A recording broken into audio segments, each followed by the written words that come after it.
am the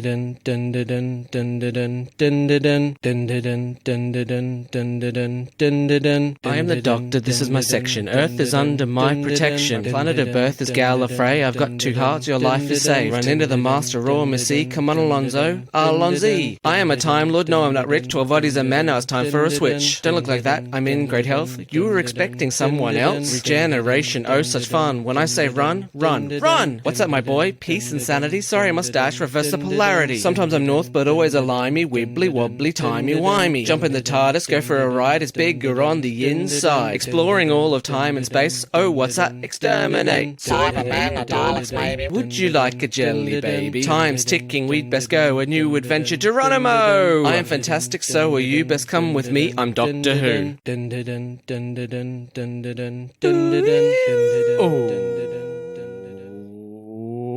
Welcome to a brand new episode of D4WH. Yay! I am your host. I'm not a pain. I'm Adam O'Sullivan. Joined as always by my co-host, Mud Baths for Everyone. It's Yay! Nicchia Schutt. I do love a good mud bath, I have to say. I once had, I bought a mud pack for my face. I was in my 20s. And my male roommates who were there said, can we try it? We're all sitting there with our mud packs on. Aww. And their mates came over. And then they tried it. No, I've never seen 2 men run so quickly to a bathroom to wash their face. But then their mates spend the rest of the evening going, your skin is so silky. Beautiful. I've never seen your pores so small. Sitting to my right, or alternatively, if I was sitting on the other side of her, it would be to my left. It's our trusty Beck Tech. Woo. Welcome back. Yay. We've missed you. We've had nobody to groan. Really? I don't think you missed me that much. Oh, well, I did. Adam didn't. Oh, God. Oh, God. How have you been spending your time with your boyfriend? You always love bringing up that I have a boyfriend, don't you? Yeah, well, he does. Yeah, well, one of us does. It's the only thing he remembers about Yeah. me now. Yeah. It's just like, nothing else in that life. The other day he said to me, you know that girl, you know, the one with the boyfriend, with the red hair. See, so he always remembers that. Yeah, I Okay, say the one yeah. who's dating Dreamy Aiden, who I know so much information about. Saint Aidan. Saint Aiden. Please welcome, for her first time on the show, I've brought some celery along in case she's allergic to us. It's improviser and sketch comedian Rosa Sotille. Hello. Hello, thank you for joining us. Thank you for having me. How are you? I'm okay. Yep, not bad. Oh, you could totally do a say anything moment where you're just chucking a rock at Nicchia's bedroom window and then holding up a boombox playing the D4WH theme I feel song. like though it would just wake up your husband and then he would just be Well, the one Yeah. coming out being like, Nicchia's not getting out of bed. Yeah. Honestly, the two of you would be awake before I was. Oh, absolutely. I'd come over at midday and you'd both be sitting out on the thing being like, oh, we've been up for hours. I thought you were coming, so I got up at 2. Yeah. It's just so I can get ready for you. Slap on a face. I hate being caught in my pajamas. That's my greatest fear. The house will burn down and I'll run out in my pajamas and the news will turn up and I'll go, don't film me, I'm in my pajamas. That's your greatest fear? I feel like there's so many worse things that could happen. What about if you didn't get out of the house? That's worse. Oh, yeah, Surely.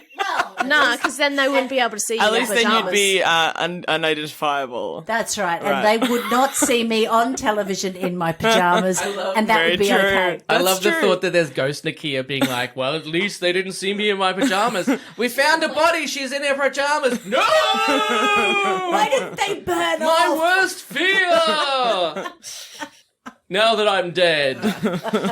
Rosa, as we do with all new guests, would you like to go through your history with Doctor Who? Yeah, I guess the first time I watched it, I was probably like, do you remember when they re-aired all the classics? Yeah. Yes. On ABC in the lead up to the new Doctor Who series, whenever that was. I have no grasp of time. 2005. Yeah. Yes. So I was a teenager and my mum had watched the original Doctor Who when she was a kid with her mum. And my aunt was actually a huge Doctor Who fan and actually started a Doctor Who fan club. in Oh, Brisbane. wow. But my mum wasn't as much of a fan. My cousin's name's Sarah Jane. Oh, After Sarah Jane. my favourite companion. Yeah, well, she's the best one. Yeah, of course she is. So my mum's family was always very into Doctor Who, particularly her sister, but she also liked Doctor Who. So Mum was like, oh, we'll all watch the classics together. And so we watched a lot of them, especially, look, to be honest, the first Doctor's pretty boring. So we didn't watch heaps of that, but we watched a fair amount of the rest of it as it was airing on ABC, and then obviously watched the David Tennant series, and I kept watching it until so I can never remember anyone's names, but the first guy, we watched his series Christopher Eccleston with Rose, and then Billy Piper. I only ever remember Billy Piper's name. Like, what's the character's name? Don't know. And then we watched the next one. I just said his name and I've forgotten it already. And then I think I kind of like stopped watching it. What? You didn't get to Matt Smith? He's my favourite. I watched some Matt Smith, but I kind of like lost. I just sort of like stopped watching. I don't even remember why. Sometimes you get to an age where you go, I'm moving on. I mean, I think because my partner watches it still, like, so he still watches, he keeps up to date. But I just think I like kind of lost track of like all the different interpersonal dramas, and I was like, I just can't keep track of any of this stuff. Yeah. Too much soap opera energy for me. Yeah. As I've mentioned before, I saw a post where someone had said the most controversial opinion you could have about Doctor Who is that you like it. Yeah. No, I mean, I really do. I think it has a lot of like really super interesting and excellent stuff, and I love sci-fi, and I think it's a really fun show. But I just kind of lost track of like the, you know, same thing happened with Game of Thrones. Like, I was just like, I can't keep up with all the different things, you know, and you have to remember everything that's happened in the whole last 3 seasons to be able to understand what's going on now. And I'm just like, it's just too much. Yeah, when you my wait tiny a year little and pea brain. you go back and you're like, wait, who's that? Yeah. Who's that random character? And then like they'll have like a dramatic shot of someone coming in the room and everyone's like, and you're like, who is that?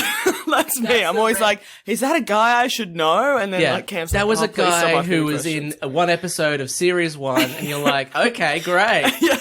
Well, I'm glad he's back. Yeah, I totally know what that means. I must just love that stuff because callbacks and things like that, I love them. I love them in everything. I guess it depends on I love them in Doctor Who. I like it for Doctor Who, but... Oh, really? Did you you like it for Doctor Who? Yeah, I kind of like Holy Doctor Who a shit. little bit, which is why, it's a Really? secret. Yeah. But for Game of Thrones, I was the same. Eventually, I was just like, I can't be bothered to keep up with everyone. It's not that I don't like it. It's just that I literally can't remember what is Yeah. Yeah.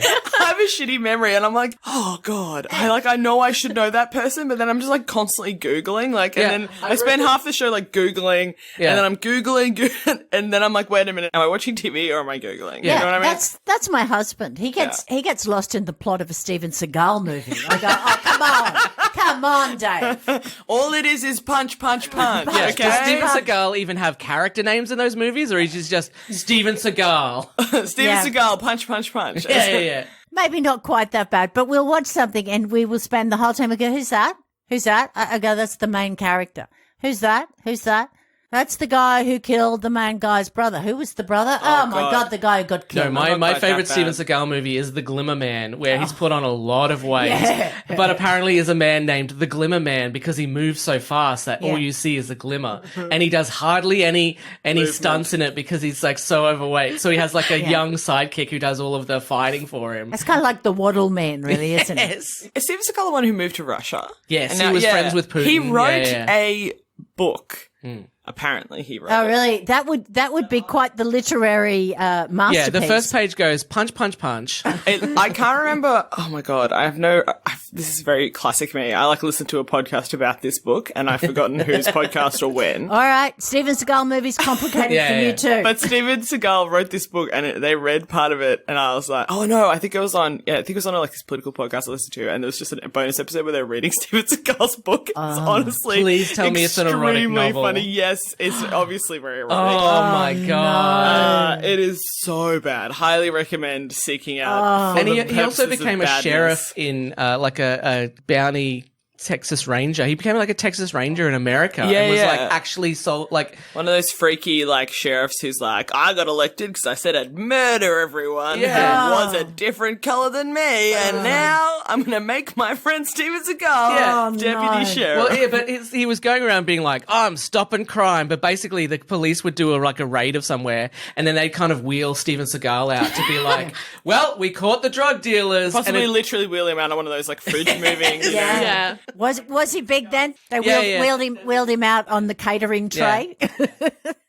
welcome to our Steven Seagal podcast. Thank you Sorry. so much for joining us. No, it's great. Tangents are what we do. But yeah, so that's my Doctor Who. watched it when it got re-released and then watched those first few seasons. And Yeah. my family was big into it, my mum's family, so. Yay for your family. And we thought, because you have a bit of history with Doctor Who, you'd be good to come on and watch one of the classic episodes. I think I have, I feel like I may have watched this before. I was watching it and I was like, this is familiar, but I'm not sure. I actually own it on DVD. I have watched it that many times. It is. I love that. God. It is. Oh, I love it. But I have very fond memories of it as a kid. So Our episode today is The Caves of Androzani, Season 21, Story 6, with 4 episodes. Written by Robert Holmes and directed by Graham Harper. Originally aired on the BBC from Thursday, March 8th, 1984 to Friday, March 16th, 1984. They were playing it on Thursday and Fridays back then. wow, apparently. was really getting the prime time slot. Yeah, not the Saturday nights that we have today. It's also the first 5th Doctor serial we have covered on D4WH. Yes, and the Fifth Doctor, I like the Fifth Doctor, but he didn't always get the best stories. And this is the best story he ever got, and it was his last. It kind of sucks. He was a kind of a boring Doctor. I didn't think that. I just always thought his TARDIS was too crowded.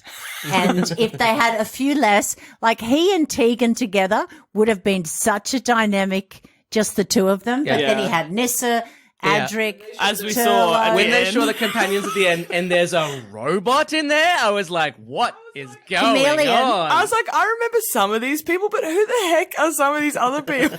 Like, I know all of them. How sad And then the am I? master turns up and I was like, are they saying that he travelled with the master for a while? Is that what that was? No, the master just wants him to die, but he did run into the master. No, Chameleon was this great idea that they'd have this robot, but then they didn't know what to do. The TARDIS was packed, just packed. So he'd be like upstairs. Oh, where's yeah, Chameleon yeah. today? Oh, he's upstairs. You know. Today I'm going to go on an adventure with Steve, the boom mic operator. Let's Yeah. go, Steve. Yeah. It's kind of like if you ever watched, when I was growing up, we watched Happy Days. Oh, gosh. And Richie had an older brother who went upstairs and never came back down again.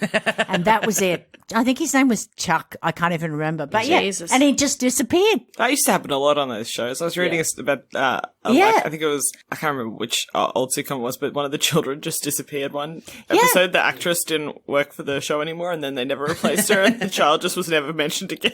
Yeah, you just always imagine if someone says to me in one of those shows, "Can you go upstairs?" I'm not going upstairs. People don't come back from Well, there. the other thing was like Family Matters was supposed to be a heartfelt like family drama, but then Steve Urkel became so popular. It was all the later series are just all about Steve Urkel, and then the family comes in sometimes, and they're like, "Hi, Steve."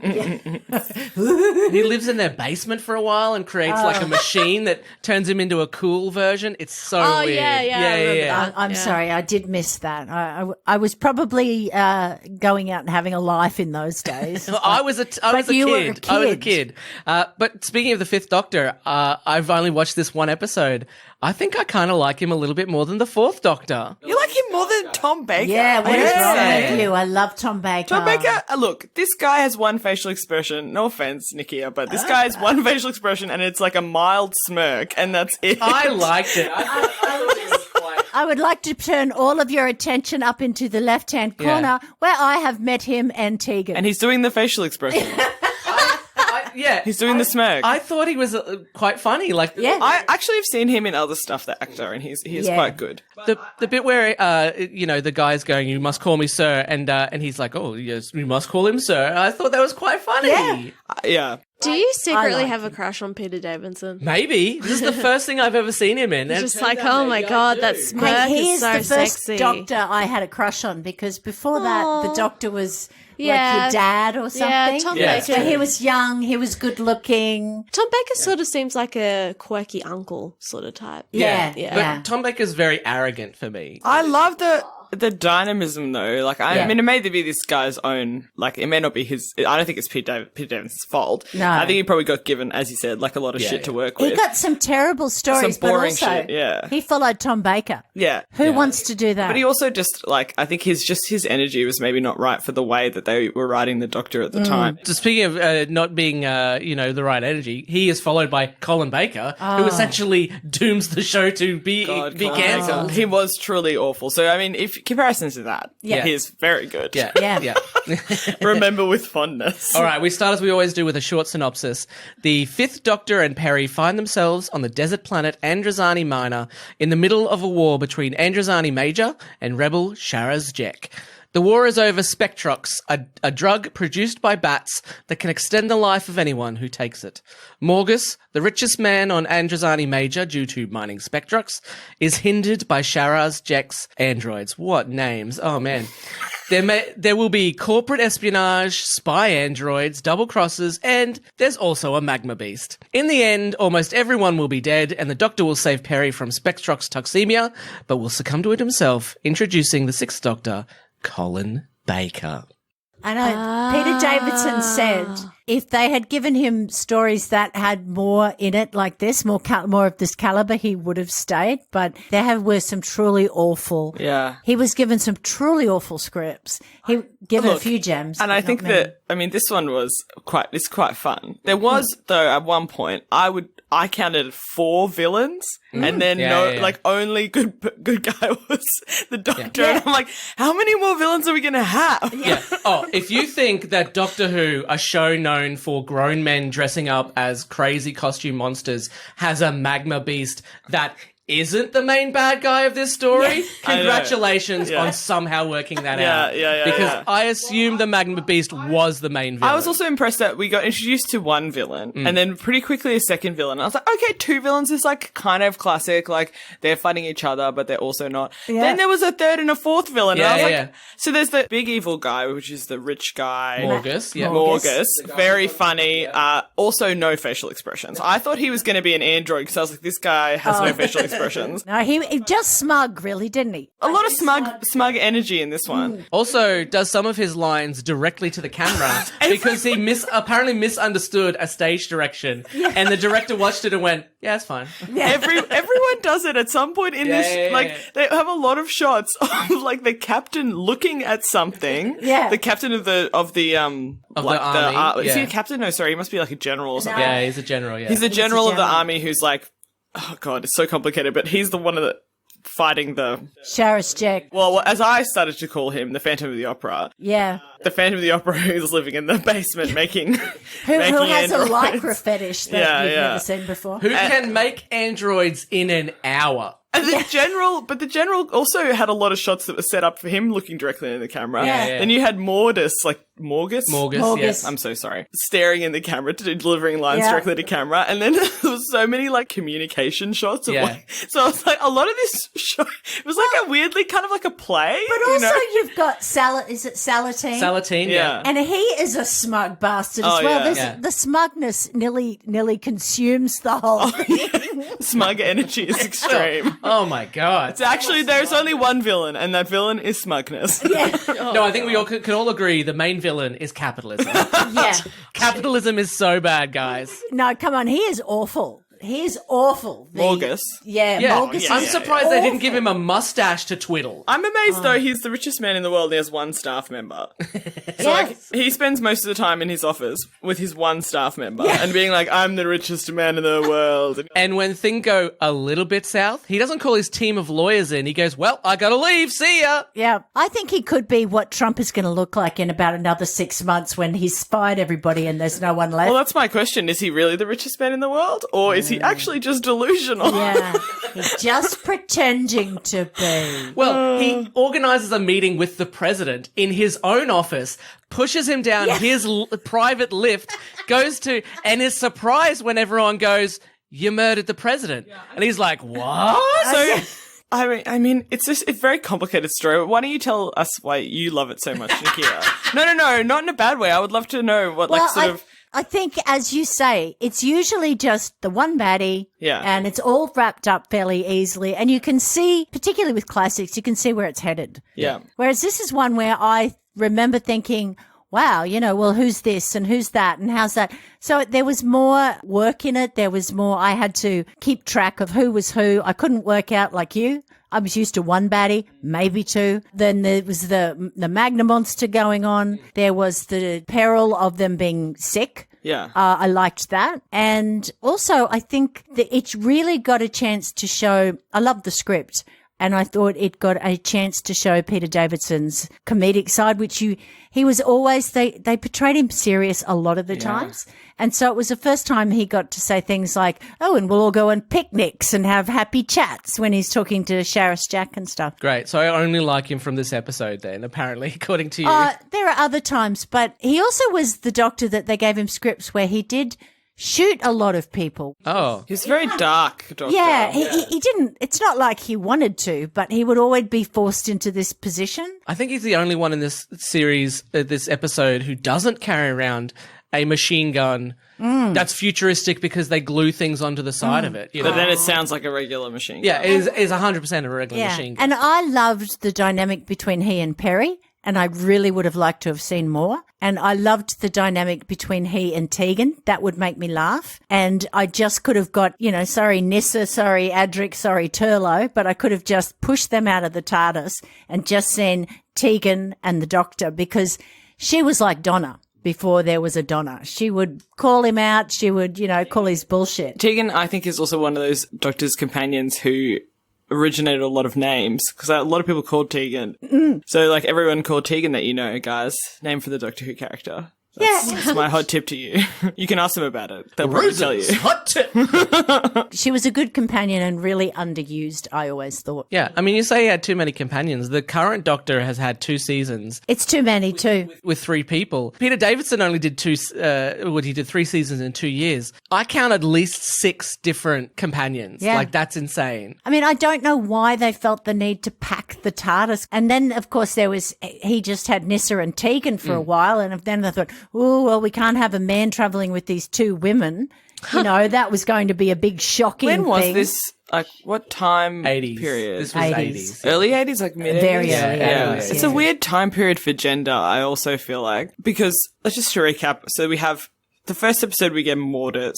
Morgus. Morgus. What is wrong with me? Why can't Just I say think of Morgus? Morgan's, the seafood restaurant. That's what I thought every single time they said Morgus. And then they're like, Chow, Morgus. But then they start calling everyone Chow. And I'm like, what? Are they saying goodbye? Or Yeah, we have Morgus Freeman. We have Morgus, who's the rich guy who owns everything, has no facial expressions, talks directly to the camera. Then we have this general who seems like he is General Chellick, who seems like he maybe is a good guy, but then immediately becomes a bad guy because he also gets the Doctor. Yeah. Because the Doctor just lands on this planet. You know what I found interesting is that they didn't seem to have a reason to be there. No. And then the third villain that we see is, I think that's when we see the Phantom of the Opera. Sheriff Jack. Sheriff Jack, who really is a Phantom of the Opera to me energy. is playing the most crude David Bowie character ever. No. I mean, I just was thinking about Phantom of the Opera. Sure, I get that as well. Disfigured, living in a basement. It's not a basement, but it's like the underground That also lair. was an inspiration. Obsessed with young women, Yeah. Certainly with But Perry. whenever he delivered a line, I was waiting for him to go, all right, now we're going to go sing China Girl. He was like, all right. time to practice your singing. The Sharas Jack of the androids is here. Yeah, I was pretty much waiting for that. And then we get the smugglers. mercenaries. So that's 5. I'm on 5. Oh, yeah. Number 5 is the mercenaries. They're all one because there's one leader, but they actually do have their internal conflicts. But putting that aside for the moment. Then we got Salatine. Salatine, who is the offsider to the general and also is an offsider at the same time to the Phantom of the Opera. Then you also have the president, who is like kind of a bad guy, not a good guy, definitely. But surely Android Salatine would then be another guy because he is a spy working for. And you haven't even mentioned the magma monster. And then there is apparently this magma monster, which at first is quite scary because they do the right, they shoot it in the dark. You don't see what happens. Yeah. Like obviously the right way to go when you have no money for props. Like, yes, exactly. Or you have money for props, but they're bad. And then later in the episode, they just completely destroy any mystery and fear from it because you see it's clearly a man who looks like he's in a T-Rex costume. Oh, no. And then, so that's 9. That's 9 villains. It's a lot of baddies. What I've worked out is that's not a planet I want to live on. Oh, no. Yeah. Well, they're like, this is the planet. Welcome to the planet. Doctor Who's like, we're here for some reason. Now, let me explain to you. So this is a planet, and basically what happens is that it's got flaming hot mud that explodes out of it at random intervals. So let's hang out. Let's investigate. Let's chill out of here. And the whole time, the companion's like, why are we here? And he never answers her. Apparently in the novelization, they say that the Doctor has a blown glass rocks collection, and he's going there to collect the sand because his Androzani minor glass has broken. And I've read the novel. And he's there to collect some But the sand is right there next to the TARDIS. He doesn't need to do anything. But he sees the tracks and he's like, let's go investigate.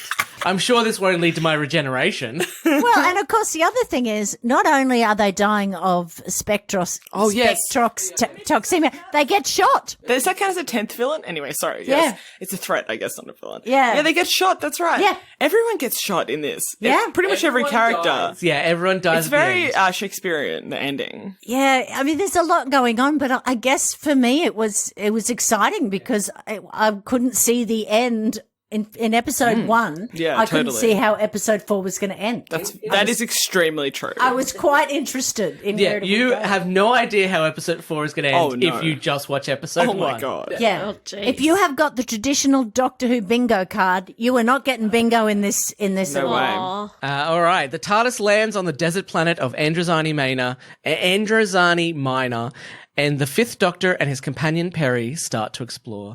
You'll know Perry as the British girl pretending to be American. Yeah. Honestly, it took me a while to realize she was supposed to be American. Her accent was all over the place. I've not even realised, I don't think. I knew that the Fifth Doctor had an Australian companion, so Yeah. I assumed it was her. No. Based on her accent, and I was... No, you know Tegan, Janet Fielding. Yeah, but I haven't watched an episode with her Oh, in it, you know. we better get a good one then. She's really good. But then I just thought she had a weird British accent. No, she's supposed to be American. Yeah. Apparently, she said to Colin Baker when they were working together, "Do you think I should tell them I'm not American?" And he said, "They already know." Yeah. Well, apparently when she started, she did interviews saying, "Oh yeah, she was American," and I was like, no one would believe that for a second. Yeah. For a second. For a whole second. I liked Perry, and she was another companion that just didn't work. You know, she got Colin Baker, who got the worst scripts in the world, and then she just got married off to, I don't know, some slug. In the first episode with Colin Baker, he tries to strangle Oh, her. yeah. Yeah, the twin dilemma, yeah. Is Janet Fielding actually Australian? Yes. Is she Yeah, what? she's from Brisbane. I Yeah. thought Tegan was from Brisbane. Yeah, she's the one who played Tegan. Yeah, I know. I mean, as in, like, the character Tegan was also from Brisbane? Yeah. Yeah. Okay. Yeah. They said they were looking for a mouthy Australian, and it took them ages to audition her. Apparently they didn't want her. They wanted a particular look. And you were just a child at the time, so they Yeah. couldn't have picked you. Yeah, well, I was a child, but I would have been quite the mouthy Australian. I would have just walked around going, "I love you, Peter." That's not the line. I don't care. However, I will say Perry is stunning. And Oh, if yeah. I had been a teenager in the early 80s, I would 100% have a crush on her. Perry's great, and I really enjoyed it, but she was there for the dad. I loved her outfit. Oh, me I too. actually really loved the outfit, but she definitely was there for Yeah. being eye candy. And that was a big eye candy set dressing energy for her. Yeah. As the only female character, except for the other Except for the secretary. secretary. So love that representation. We're secretaries or we're eye candy. But actually, if you count the Fifth Doctor's regeneration to the Sixth Doctor as the death of the Fifth Doctor, all of the male characters die. Every single male character dies, and the only survivors are the two female characters. Yeah. Well, you know what? There's the only justice that could be done in this Yes. situation, in the context of what happened. And all the baddies are male. Yeah, Good. but out of a cast of probably like 50, there's only two female Literally, characters. but Yeah. also not even any background women of any kind. No. No, We no. can't have women in the army. Or in the mercenaries or anywhere on this. Yeah, why couldn't a woman be a mercenary? Hey guys, maybe the lava monster was female. We don't know. We don't That's right, know. we don't know. And she was just cranky because she couldn't find her. The bat milk came from a female bat. Yeah. I mean, Oh, off there you screen. go. Off screen, but a female bat, you guys. But I love that. I love that Star Trek. Gene Roddenberry was like, "Okay, it's the future, so everything's going to be perfect. There's going to be women in the military. There's going to be, minorities in the military." BBC was like, "Nah, we'll just have all blokes. Don't worry about Yeah. it. Make sure they're white." Are we? What? We're going to put a woman in? Well, she'd better be the secretary. Yeah. literally not a single non-white person. No, also no. in the whole No, episode, no. despite having a large cast. It is very white. The fifth Doctor is wearing at least 3 different layers of clothing, whereas Perry is wearing shorts and a blouse. Well, they were supposed to be going to the beach. Either the Doctor is boiling in his costume or Perry is freezing in hers. Well, I think they'd be hoping she'd be very chilly in hers. Gross. The Doctor deduces that a ship from Androzani Major has landed, unloading goods. They follow the trail to find that the titular caves of Androzani are actually blowholes. I don't know if anyone refers to those. Are they referred to as blowholes? I guess when the No, ocean comes no. through like a passage in the. Yeah, I've guess it's called heard, the I've heard blowhole. blowholes. I'd heard of it mostly in relation to whales. Yeah. And Oh, dolphins. that's true. Well, it's the same Rather sort than of thing. rock formations. And titular as in the tit of, you know, The the bird. Yeah, I knew somebody would yeah. would Of giggle course it over was that. gonna- Is it, Of course it was gonna be me. titular? Yeah. Yeah. Yeah. Titular. That's a great word. It's got a lot of, Titular. a lot of alliteration in there. Yeah. All right, so we're talking about the titular tits. And Yep. Those birds. This episode's called The Tits of Androzani? Yeah, the tits I've of got a friend you Androzani. cannot say the word tits to because she goes, "Ugh, I hate it. She freaks out. She Tits. hates the word. oh, Some people have that with the word moist. Oh, Moist. I love it. what does she call her chest? Fun pillows? Bosoms.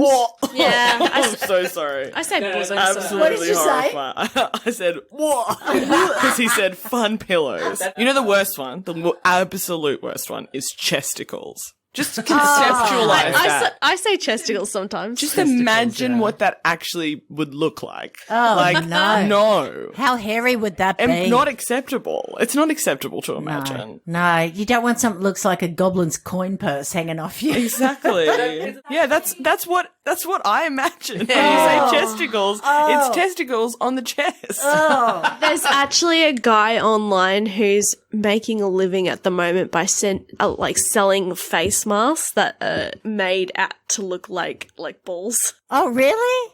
Oh, well, that doesn't surprise me because whenever there's wet cement, there's a dick and balls written somewhere. True. When you said chesticles, I imagine icicles, so I thought they would be pointy like Madonna's bra until you said testicles, and I was like, oh, I get it. No, I think it's a testicles reference No, I rather just than call them icicles. bosoms. Yeah. say Also, when I bosom. was studying ancient Greece in when you were studying chesticles. yeah, when I was studying ancient Greece in high school, we came up with the name Testicles as a Greek warrior. I like that one. I'll be testicles. I'm sure testicle is a Greek word of Greek origin. Yeah. It'd have to be, wouldn't it? I'm gonna do some research.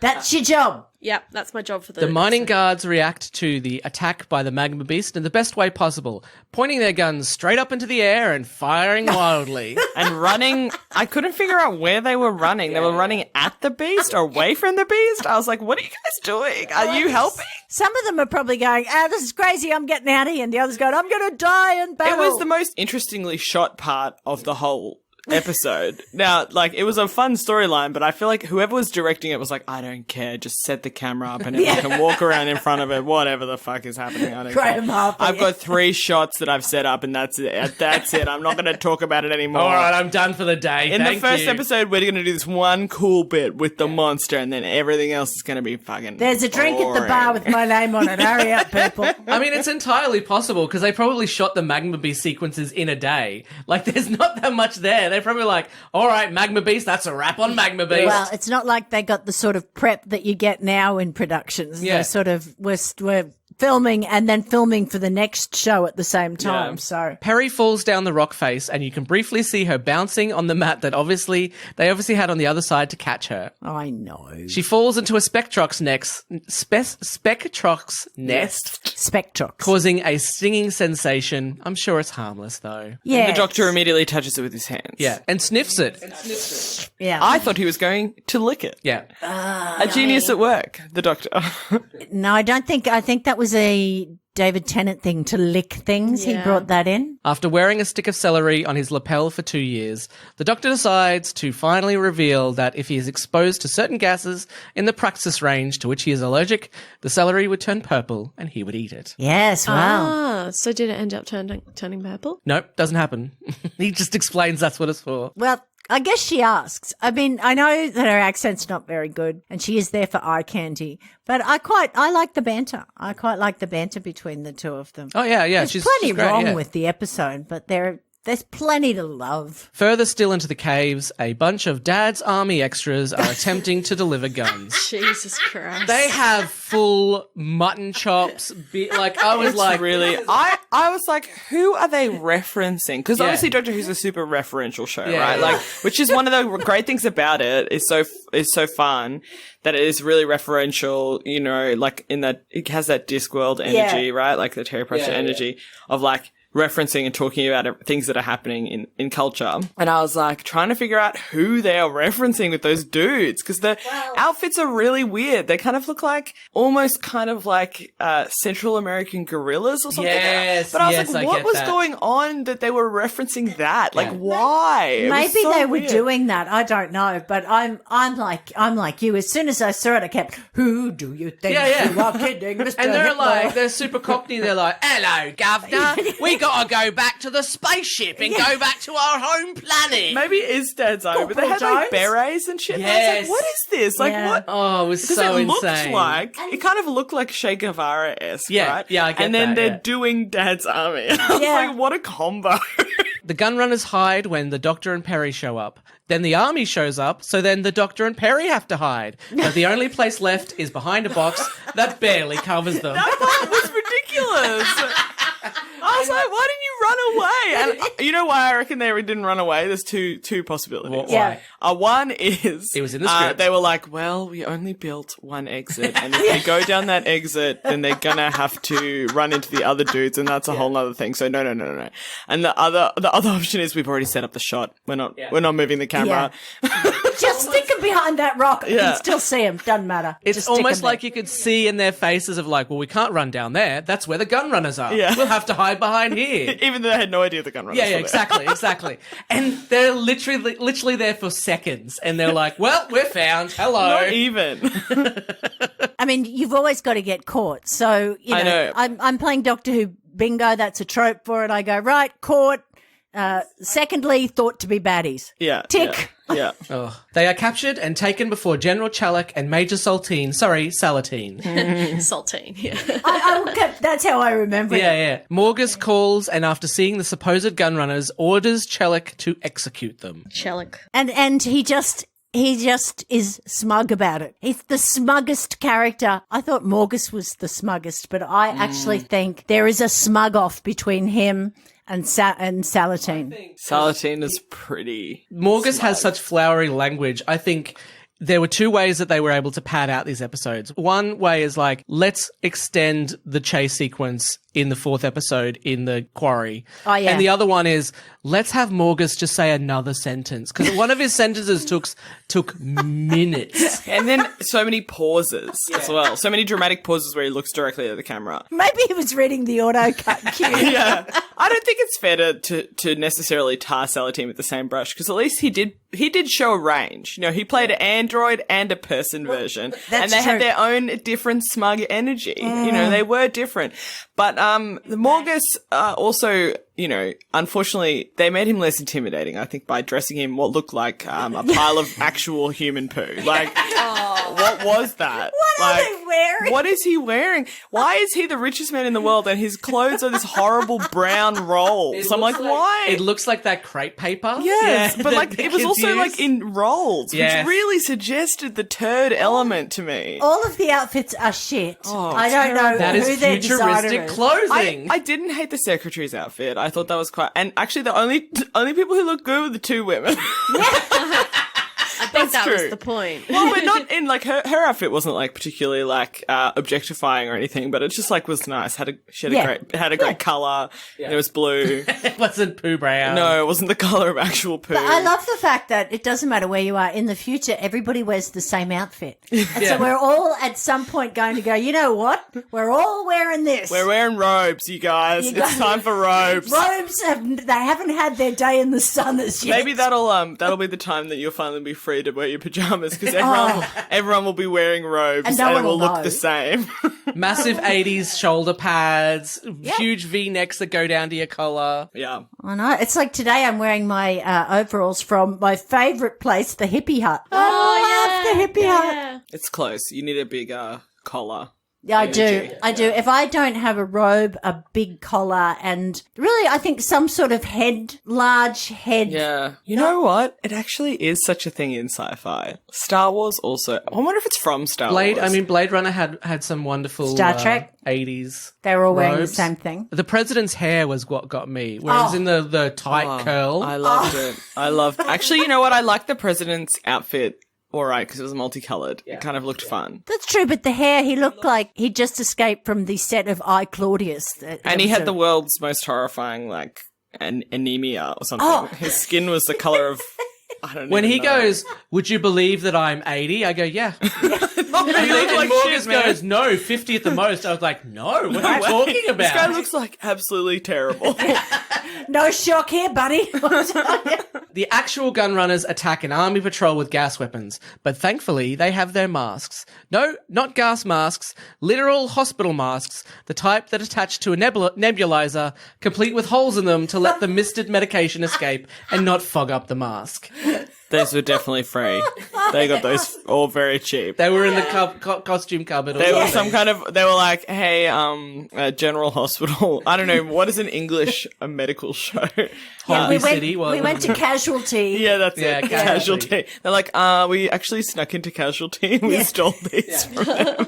But considering all the army props that they are obviously using, how do they not have a bunch of gas masks just sitting around? Well, that's right, but the Dad's Army ones were a bit aged, so...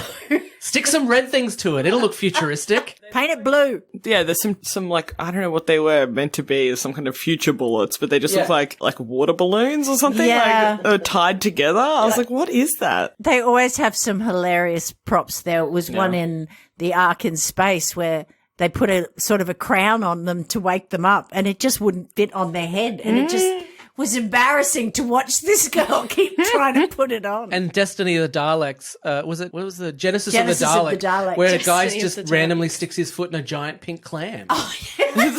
It is an iconic part of Doctor Who, which I actually do really love, is the like makeshift propery and just feeling like they were like, all right, we've got 1 minute to decide what this is about, and then we've got 20 minutes to film it, and then that's the end, and we have to move on immediately. And no, but I think that's why I like this one a little differently, because you're right. This is the idea. We've got 3 episodes to get there, whereas this at least had things going on in between. Yeah. But I'm rewatching the first Doctor stuff, and oh my Lord, look, if someone doesn't slap the female characters in there, I will. All they do is scream and are hysterical about everything. Yeah. Well, if we thought the 80s was bad, the 60s is not going to be it's any not better. Oh, it's awful. But I like the idea of the Doctor Who filming in the 80s was just a Taskmaster task. Yeah. They open it up and it goes, film an episode of Doctor Who. You have 20 minutes. You may only use what's in the BBC cupboard. Yeah, that's right. Oh, there's a clam. Oh, okay. Well, here we go. There we go. Guys, I found a clam. Can we put it in the shot?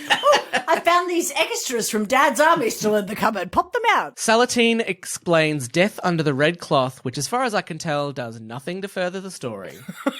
Really did. They made it out to be this huge thing and then it just goes nowhere. There's so many parts of this. Because I thought they were going to put the cloth on and then somehow they were going to get them out or something, but it's like, no, they're like, and then you put the cloth on and then you're cremated and then it's over. And the president goes on a rant where he's like, well, back in my day, we wouldn't have given them the red cloth. I know, but I also seem to be, all that the red cloth would do, hypothetically, if it had occurred, is just like be a cloth. Yeah. Yeah. Yeah. So it's just a symbolic thing of a culture. Is it to try and suggest they have some kind of complicated culture? But then they also say that they're like, I'm like, this is weird because they really give us almost no other context for any kind of culture of this this future. No, except capitalism is a big part of the culture. Yeah, that's right. It's like, it's still capitalist, whatever millions of years in the But they future. have rituals. So. But we've got this one thing we do when we shoot people, we put a red cloth on them. And you're like, oh, cool, man. What a cool culture you you That have. makes us civilized. Yeah, in fact, you will die under the knitted Nana doily, and we shall pop it on your head. Oh, I don't want to look like a dickhead while I'm being shot, mate. If you die under the blue cloth, that's very embarrassing. But if you die under the red cloth, that's very cool. How did your grandfather die? Green cloth. Oh, we don't talk about it. The worst cloth, only the cloth. Well, I hope he's enjoying his time in hell then. The green cloth is reserved only for ticket inspectors. Ticket inspectors, they have their own private heaven. And if you're a ticket inspector, but you give it up and then you join the army, you got a half red, half green cloth. Not to be confused with the Christmas cloth. Not to be confused with the one that's the other sides around. That one's reserved for dogs. Yes, it depends what side the greens or the reds are The on. main job of the president is actually just cataloging all the different types of cloth death. Huge chart, and he's like, okay, what age did they stop being a lawyer? Let me see, there you go. And they had 6 brothers, so that means it's purple. Extremely rich. Yeah, that would be the red cloth. Yeah.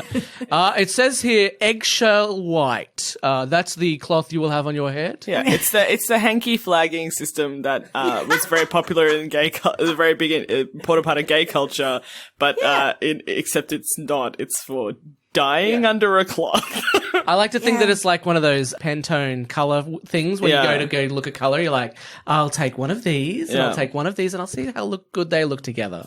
Very strange. I love the shot of Morgus and Timon on the lift, where their faces are almost close enough to kiss. Forgot about that. Yeah.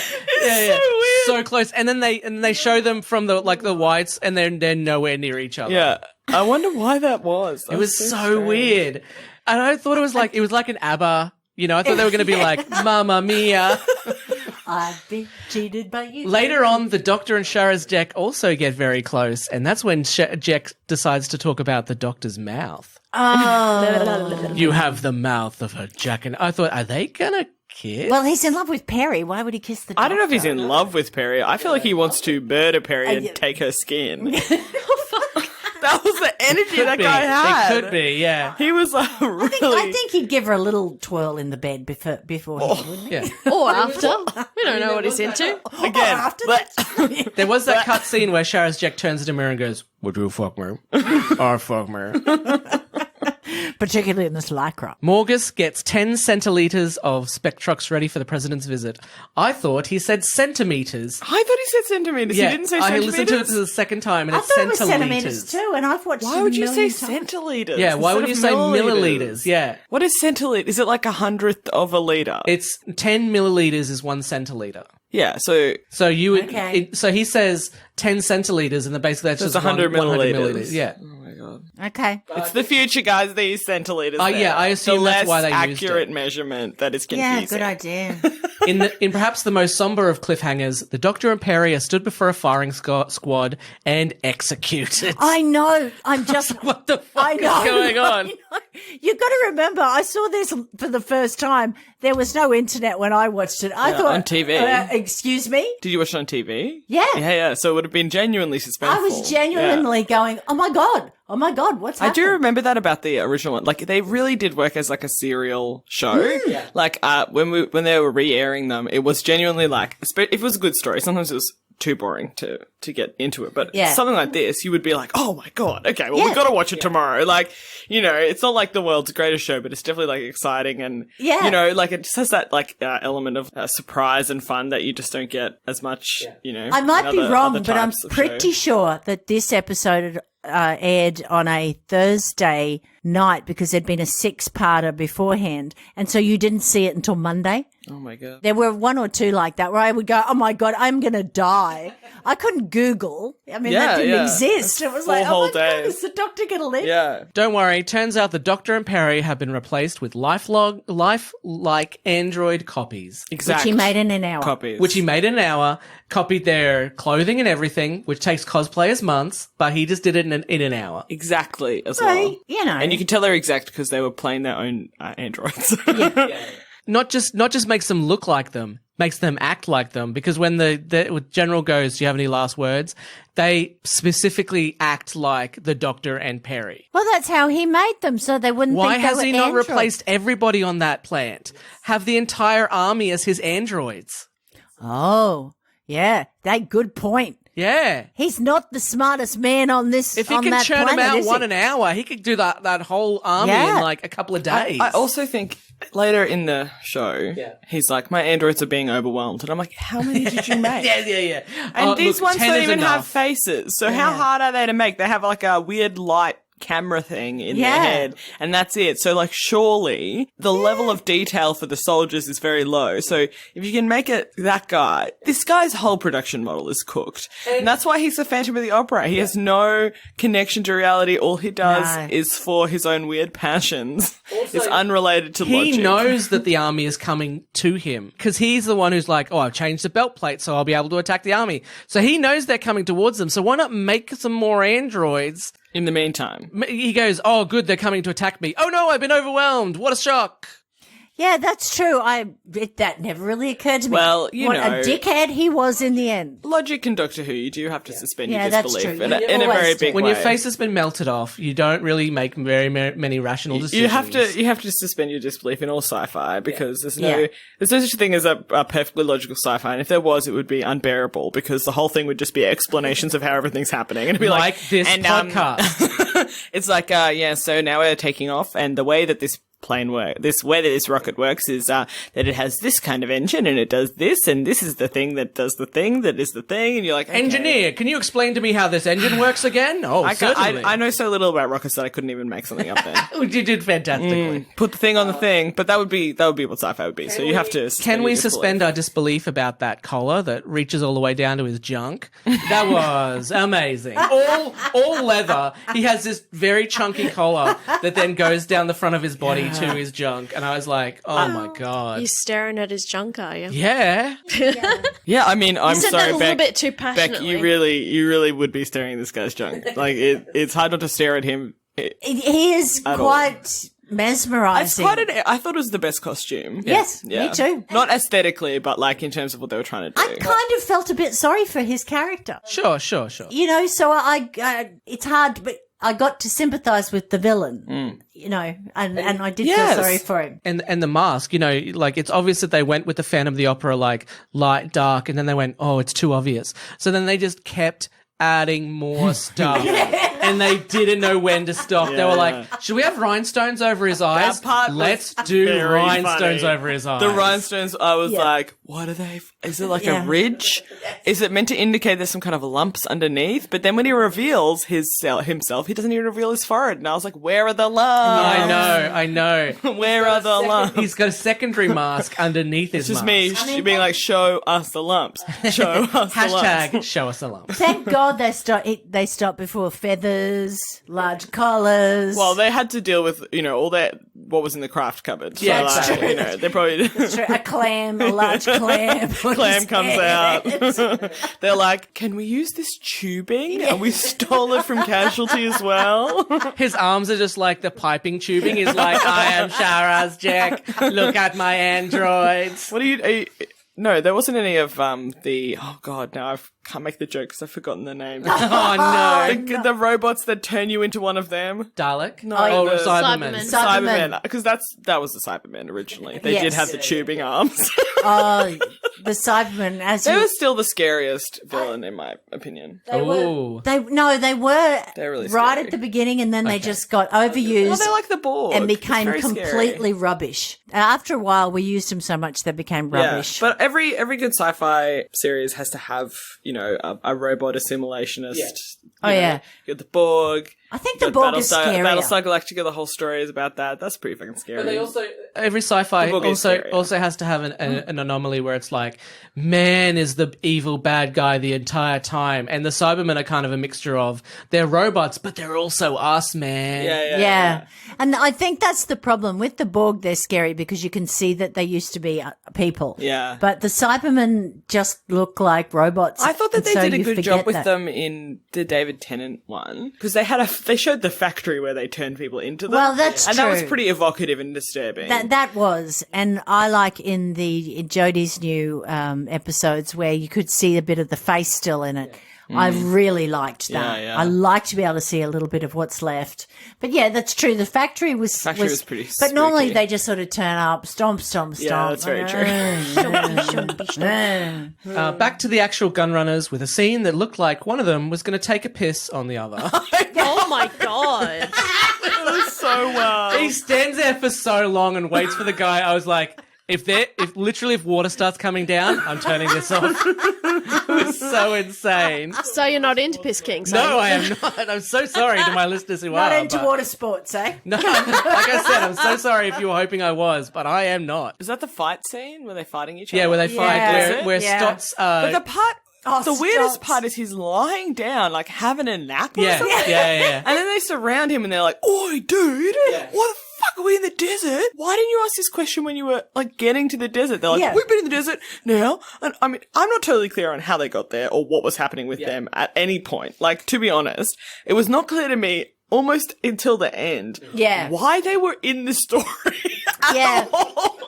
And I was like, why are these people here? Like, why are we looking at these Well, they didn't have motherfuckers? enough villains, so they had to add 4 more, 5 more. And they however all were. had to have their own. Like, the thing about them as well is that they weren't just like their own a complicating factor in the politics. Because I think that was the fun part, right? Yeah. Is the politics. Yeah. And it wasn't just that they were a complicating factor in that; it was also that they had their own internal politics Yeah. internally Yeah. in their own group. And I was like, there's a power struggle going on in their own group, and I'm like, which is what this scene is. Isn't that always the way? Don't you think that Al Qaeda, they're like, oh, I hate Steve. Of course, Steve's a of dick. course, Yeah, but of I course, feel but- like when you're trying to understand a story, Yeah. it makes it a bit challenging if you get. It's like they went off on a tangent and they're like, okay, so we're gonna have these different storylines, and I want everyone's gonna write a long backstory. Yeah. I was going to say that that the actors went and wrote long backstories. Yeah, they yeah. improvised scenes. Yeah. They were like, okay, we've got the dynamic. We're ready to It's go. D&D. But they they gave each writer like in the writing room. They're like, yeah, so you have the mercenaries, Yes, and you've yes. got the Morgus, Yeah. and you've got Sharis, the yeah. Sharis, Yeah. and you've got blah, and they all like had their own. Like one of them was watching Dad's Army, one of them was like really into Phantom of the Opera, one of them was really into like. I don't know what the And you're other the guy guys who are, goes, but I got the Doctor and Perry, and they're really just going to bounce off so I whatever just goes thought on. I wrote 5 jokes. I thought that was the assignment. And the guy who got Dr. and Perry's like, Yeah. I wrote 5 jokes, and then Perry says, Doctor a lot. Is that good?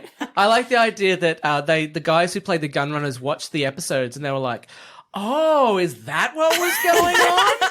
Oh, Why we were there? I thought we were like in France or something. Yeah, I had no idea. Crazy. Also, what was he trying to put in that other guy's mouth? It was supposed to be like a cyanide capsule, but Yep. for some reason he also has dummy cyanide capsules. Yeah. In case he needs to fuck with people. Wait a minute. I thought it wasn't a dummy. From my memory of the fight, is this the episode that I watched? but he I watched tells one him- episode while I was drunk last night, and then I watched the Fantastic. rest this morning. But I remember that he was trying to make him bite it. He was like, "You bite it, bite it." And he's yeah. trying to like Yeah. the weirdest fight move I've ever seen, which is kind of like rubbing the man's neck. And I was like, "Are you trying to give a pill to a cat? What are you doing?" It's exactly that. But he had a knife. He had a literal Yeah, knife. exactly.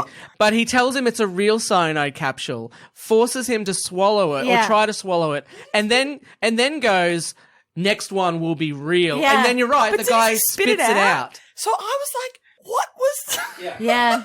And I did not understand understand that fight at all. No, I didn't understand that. But I either. love the idea because we find out later Morgus has hired these guys. That Yeah. Morgus goes, here you go. Here's some cyanide capsules in case you need them. Also, here's some fake cyanide capsules Yeah. in case you need to Also, fuck with they're someone. mercenaries. Why did they need cyanide capsules? I assume it was if they got caught. Yeah, they but could they're take not them. going to take No, them. of course Because not. they're Yeah, mercenaries. they're mercenaries. They're not spies. You know what I mean?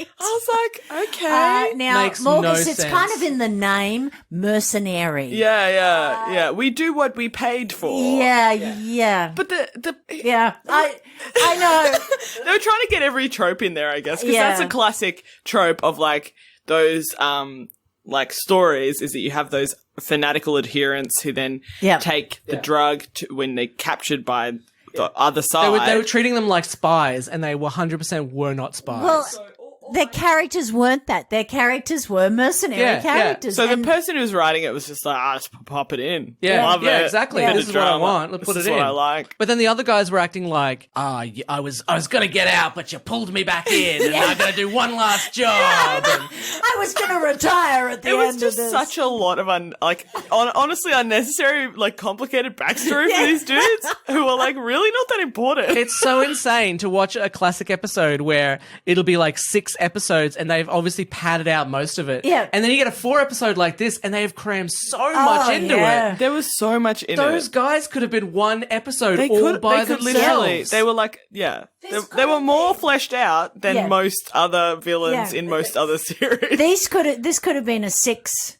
episode. Oh, easily. Easily. You know, because we sat through the trial of the Time Lord, and there is no way that deserved to be 12 episodes. And there was 4 different stories, and it I still know. didn't make up I the feel amount like of they time. rushed the ending as well. I mean, we'll get to that, but Well, I think they just got to the bit and went, "Oh God, we're going to wrap this bitch up." I've watched a few. the director's like, I'm leaving in 5. I'm leaving at 5, and I'm not staying late tonight. I need a pint. I've set up the cameras. My beer is waiting. If we don't get it done, then it doesn't matter. We'll fix it in post. You know, like post is one guy in the BBC and like editing with, like analog style, like cutting the tape up. He's sitting there going, "Can I have a chair?" No, sit on the clam. We're still using it. They credit the actors and the writers and the directors, and the editor's like, when I got it, it was garbage, and I had to put a fucking story into They it. gave it to me without an ending. They gave it to me without an ending. I had to use stock footage to make it look like it was an actual ending. Sharas Jek is a straight-up 100% creeper incel who can't keep his hands off Perry. True. He shows the Doctor his plans, and honestly, I thought it just looked like a shit Pac-Man level. Well, yes. Are the white things supposed to be people? It's such an 80s prop. Oh, Yeah, 100%.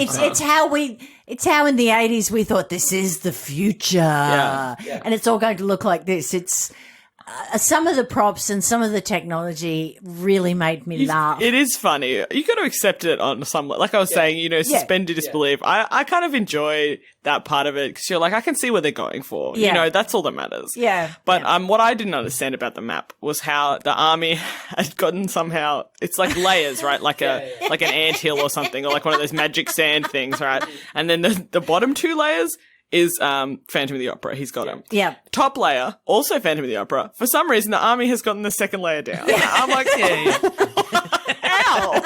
How did they get that? I didn't notice that. The army has the green level. I allow them to go through my red level. Obviously, I'm not a monster. Maybe the red level is where all the like hot mud goes or something. I don't know. Or the lava monster. Yeah, who knows? I don't know. Yellow level is my rest It area. was hard to conceptualize this planet that they were in. I found it really hard to There's not enough conceptualize. tunnels in that map for how often people get lost. Because there is only 1 or 2 tunnels, and they're like constantly getting lost. Well, that is true. And also, how does he know what's going on with that? I mean, do the androids sneak out, Everything come back is and beamed to his computer, Nicchia. Yeah. Everything goes through Sharas Jet. Everything is somehow beamed directly to his computer. Do you imagine him getting up in the morning at about 3 a.m, update? Ooh, they've taken another level. Yeah. I see some dots here. Well, he's also in on the communication. So whenever someone wants to make a call, I imagine Sharas Jet is like, "Hello, operator. Who can I put you through to?" I wonder though, like, I mean, how many, because obviously you've watched the most Doctor Who, both. Was there a lot of computers before this? Like, because I wonder if there was, like, because I know that earlier they would have robots and stuff, but they didn't really, obviously we didn't really have computers, but I don't really remember that much computer stuff in Tom Baker. The first Doctor has a computer room. Yeah, that's right. And it's like banks of computers. Yes, Batman style. Yeah, and from what I can remember in those days, it was computers would take up the size of a room, and no one imagined that they would ever be what they are now. Yeah. So, but they always did engage with like the technology of the time in Doctor Who. So I wonder if that's what they were kind of going for with this. well, They're trying to be cutting edge, I do believe. yeah. And I probably in 20 years, 40 years, 50 years, they'll look back on Jodie's and go, oh, look at that technology. And they're like, what is that, a Bluetooth sonic screwdriver? Lame. How embarrassing. But I love the idea that in the 70s and the 80s, they were like, well, it's futuristic, so computers are going to be smaller. Perhaps they'll even be able to take up a TV. Yeah. And then we get to today, and it's like we have A phone. phones, computers in our hands. But they were like, they'll be slightly smaller, I reckon, by the future. I always remember my dad saying that he used to love Dick Tracy, who had the watch that he used to talk into. Yeah. And he could not believe that we'd come to that in the world, that we had watches you could talk into. yeah. It just blew his mind. Oh, it is extremely cool. Considering he was on a horse and buggy when he was a little kid. You know, it was a really 100%. strange thing. It is. I think that talking into the watch thing is very cool, but I always felt the coolest piece of technology was the flipped phone. Oh, yeah. And I feel like Me the too. smartphone is way less cool because you're not doing yeah. anything. You're just like, yes. I mean, obviously the smartphone in reality is like way more cool because you can do so much know. more with it, but like the flip phone, But guys, you can't the flick. You can't flip it open. I love the to flip answer phone, to fucking answer the call. And You're when like, they brought in no. phones where it was all screen, I was like, who would ever want to not have a keyboard? That's crazy. but the flip phone, I'm still like, maybe I could get a flip phone. They've re-released I know, flip yeah. phones. I love For them. people like me. My first phone was so big, you had to hook it to the back of your pants and it would pull them down. It was so heavy. And you'd have to be pulling your pants up all the time. I had it for work, not because I was a wanker. Because only wankers had phones when I was growing That up. is actually, I remember when I was like first at uni, I always thought that only wankers had smartphones. Yes, yeah. I was like, "Ugh, you're a smartphone. You're a rich motherfucking wanker. Yeah. Bluetooth headsets where it's like Douchebag taking a central. call. And now people just sit on the quiet carriage on the train and just openly have a conversation. On speakerphone. Yeah. I'm like, no, put it in the left. It's a quiet carriage. I do love dickhead. those old men who walk down the street like in their shorts with the speakerphone in front of their face, just yelling at whoever it is on the phone, being like, "I'll sell you 16 bricks." Yeah. And you're like, "What are you doing?" The price is $1 per one. I'm sorry, but it still looks wankery when they've got those little Bluetooth things. Yeah, I haven't seen one of those in ages. I saw one the other day, and people still I got 'em. immediately went wanker. they're a douchebag alert. I yeah. have to wear one at work, so. Oh, well, yes, Well, you are a wanker. but you're not so, walking down to the unfortunately. shops. No, I take it off. That's What- right. Yeah. Thankfully. Take it off when I go to the bathroom. Nicchia being much nicer than me saying, yes, of course you do, Beck.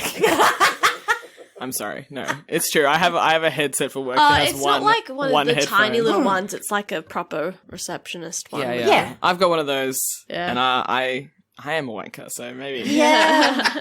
Sheriff Jack has captured Salatine, who he has replaced with a lifelike android. A lifeline. Yeah, a lifeline android to relay information back. The Doctor and Perry complain of sickness and aches, and Salatine tells them that they are dying of spectroxtoxemia. And isn't that the best news Salatine's He had in a thinks while? it is He's psyched. hilarious. He does like a solid. You know what? Weirdly, the only evil laugh in the show yeah. from him, and I was like, he shouldn't be. Where is Morgus's evil laugh? He didn't have Where's one. this moment? He was very, very busy Too pushing dour. the president. That's the only way you can tell the real Salatine from the android Salatine. You show them someone who's dying, and the real Salatine will just crack up laughing. Cannot help himself. The only theorized cure is the milk of the queen bat. Absolutely disgusting. Yeah. Yeah, I know. I don't even want to think of the Doctor when he got Queen there. bat. Milk. Bats are marsupials. No, they're not marsupials. They They're still have mammals. milk. They're mammals, not Yeah. marsupials. Yeah, so they they would still have have like a mammal-style milk. I was like Yeah. thinking about it. And I was like, because I couldn't remember, and I was like, wait, is it like koala-style milk where like the milk comes out of the out Yeah. of a pouch? You know, I just don't know. Did he suckle? Did he milk? Did he? it's something else for you to Google, Beck. How do you get milk out Out of of a bats? How do you milk bats? Wow, I've already got testicles in my search. How do you milk You've a got bat? TARDIS nipple clamps as well. What so- did we not see the Doctor doing? Yeah, But I was confused about exactly how they got Spectrox, because they talk about mining. The Doctor talks about, there's a crystalline thing in the rock. So I thought it was an actual mineral coming from Yeah. the rock. But then they're talking about, no, it comes from the bats. Yeah, The bats from the produce it nest. from the chrysalis, and I was like, why are they mining it? Yeah. I think I missed this whole thing. Wait, Yeah. the bats are in a chrysalis? Yeah, so when I say queen bat, I thought they meant like the main bat that gives Yeah. birth to the other bats. Yeah. Apparently, they're just called the queen bats, and what they do is they live in that chrysalis nest thing. Yeah. Then they they have a life cycle of 3 years. So of course they produce a mineral that makes you live forever.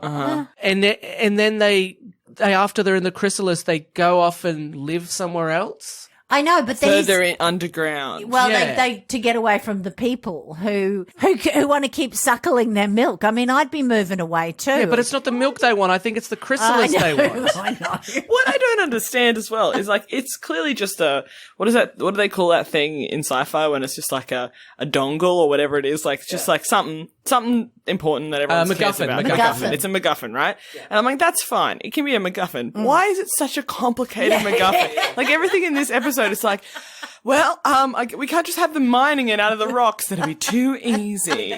Instead, a bat, which is not like a bat that we know because it has a chrysalis and then it lives in the chrysalis and then it burrows into the earth and you're like, what? And then also if you touch the chrysalis, you will die. But also that's where we get this stuff that- life-giving. yeah. And And also, someone theorized that if you touch it, you die. But you could have the milk of the queen bat. So let's not go get any of it, even though we have androids who could go get it for us. Let's not get it. Let's just let people die. there's no of this oxygen disease. down there. Yeah. But the androids don't need There's no oxygen. oxygen down The there. android, and, There's the- no oxygen. and there's a Actually- magma beast. Actually, And there's a single magma beast. There's no oxygen down there, Adam. So actually, that's why. So it makes perfect sense. Like, The don't even thing think is, about it. all of his other mines, explode or? His copper mine exploded, but he did that on purpose. Yes, I know.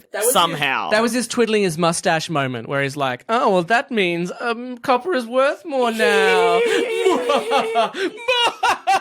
He's such a capitalist, isn't he? He's diversified Yes. into all the main minerals. I think it's definitely like, I don't think it's a terrible like sci-fi exploration of like No, but capitalism. you're right. It is unnecessarily complicated. You know, I don't mind the metaphor, but yes, it's very complicated. Yeah. You know, he's basically Jeff Bezos of this, what is it called? Androzani. Androzani Androzani. minor. He's the Jeff Bezos of Androzani major. And it's like, yeah, that's like a legit thing to explore. But then like, I just, all the parts, every tiny part of it is Yeah. as complicated as possible. Well, and that's right, because if you wanted to put in cyanide capsules, why do you put in dummies and real ones? Yeah. And if you're going to put them in and give them to a group that makes sense. Yeah. Like his lackeys, Yeah. his henchmen, But he doesn't really have henchmen. is not the other thing. mercenaries. He's got a secretary. He's only got one staffer. They want to add androids because they want the double cross of the thing, and he doesn't have real people. But then they also say, well, you can't go down to the Queen Bat because there's no oxygen down there. We definitely have nothing around here that doesn't breathe oxygen. Couldn't it just be a toxic mineral you have to handle in a certain way, and then they have the antitoxin? Because why? Because you don't even see the doctor going to the Queen Bat and milking the Queen Bat, which I think would be pretty funny. Like that would be a cool thing to see. I think so too, but they also say there's hardly any queen bats left. They've died off. But then he instantly finds one and he sticks up the thing and he's like, well, got my milk, let's go. And then the other Yeah. thing is, if Spectrox literally makes you live forever, how can it be on a like? I it doesn't make. It just anyway. It's one of those too things. complicated. Clearly, it's no point trying to logic it out because there's no way any of this is Yeah. logical. But then Morgus goes, oh, I have all this Spectrox. And then the president goes, I haven't had Spectrox in like 3 months. And it's like, why isn't Morgus giving the president Spectrox? Why does no one going, hey, how does this fucking Morgus guy keep Yeah. getting Spectrox Yeah. when we're all out? I know why. No one's like, hey, anyone noticed how Morgus is getting... But actually, that is not that unrealistic, I guess. Rich people No. do all sorts of crazy shit. Yeah. Well, Jeff Bezos...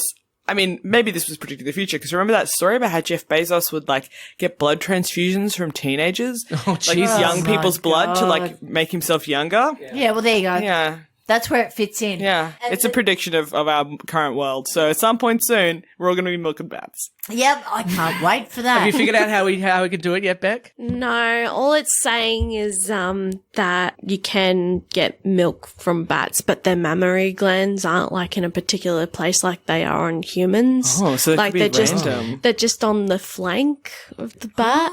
the flank. And also, male bats can also secrete small amounts of. So they don't really have. Oh, so it is like marsupials. They don't really have nipples per se. They have a patch. Yeah. Or like there's like a patch of. You know how in a pouch there's like a patch of skin where you can get milk. That makes That would have been sense. great if we had to see the Fifth Doctor crawl into a pouch and be like, "I'm just getting my milk." just like pressing the patch. Yeah. And filling up his test tube or whatever it is. But also, it just came back to our good old friends at Scooby-Doo. And it kept directing me to a quote from there where they had an episode with Batman and he's leading them all into the mystery machine. And he's just like, bat milk and cookies for everyone. Oh, God. Just like, oh my Wait, God. wait. What does he mean by bat milk? Yeah. Does he mean the milk of bats or does he mean the milk of Batman? Yeah. All right, everybody who wants some delicious bat milk, squirt, squirt, squirt, squirt. I mean, Batman is the kind of superhero who I can imagine being like, well, I actually have taught myself to lactate. I have a lot of time on my hands. I just want Robin there to say, holy lactate, Batman. It's like, Batman's like, where's my special bra with the bats in it? I'm leaking all over the bat suit. For God's sake, get me cabbage leaves. I can't get this to stop leaking. Sharas Jack meets with the gunrunners who threaten no more shipments unless they get paid. He offers them 2 kilos now and 8 kilos for the next shipment. But why are they suddenly measuring spectrox in kilos now? It was centilitres before and now it's kilos? Well, when you're talking to the refined people, it's centilitres. When you're talking to mercenaries, kilos. Is it a powder or a liquid? Yeah. It was a liquid when he gives it to the president. And then it's bags of powder. They must be sending it out like as kilos, but then separate it out. For I guess if you mix it up with water, it would something go like that. further. That's right. Like all the cocaine. You know how you mix up cocaine with water Yeah, and then you it drink goes it? further Yeah, yeah. and you drink it. Yeah, totally. and it makes you live forever. Yeah, yeah, Really yeah. settles your stomach. The Doctor braves the androids and finds that whilst they are programmed to kill humans, his Time Lord physiology makes them harmless. So does that mean if someone had a small deformity that the androids wouldn't attack? Exactly. They're like, you do not look like a perfect human. Jesus, thanks a lot, mate. So what you do is remove a kidney and then you can run it up there. Yeah. I don't know if you are doing a self-kidney removal, Right, well- you might be having more trouble, Nicchia. You've seen the fault in my plan. However, The androids But if you had a previous kidney removal, they'll be like, well, only one kidney can't be a person. can't be a person, we're off. Yeah. Androids didn't get me. I died of septicemia and blood loss. But the androids didn't stop me. All we have to do is give ourselves all septicemia and blood loss. And I'm not in my pajamas. All right, everyone. Now, I know it's a lot to ask, but all you need to do to escape the androids is cut off an arm, okay? Drop it off. No one will know. Yeah. As they escape the caves, they are attacked by an android, presumably because it couldn't see their Power Rangers belt plate. Oh, it's so Power Rangers. The power is yours! Go Power Rangers. It was very much that energy. And the androids didn't have time to see the Doctor's 2 hearts. Salatine takes off with Perry. I don't know why he takes Perry, why he doesn't just run off by himself. Excuse me, have you seen Perry? I know, but... I'd take Perry. At that point, she looked pretty fucked, though. She was, like, That's dying of true. the thing. She had the grey makeup they put on the president. That's- She was looking rough.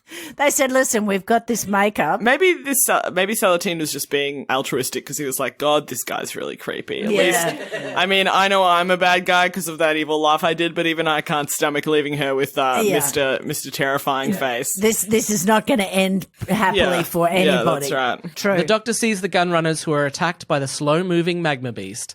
Then we have one of the worst cliffhangers I have ever seen.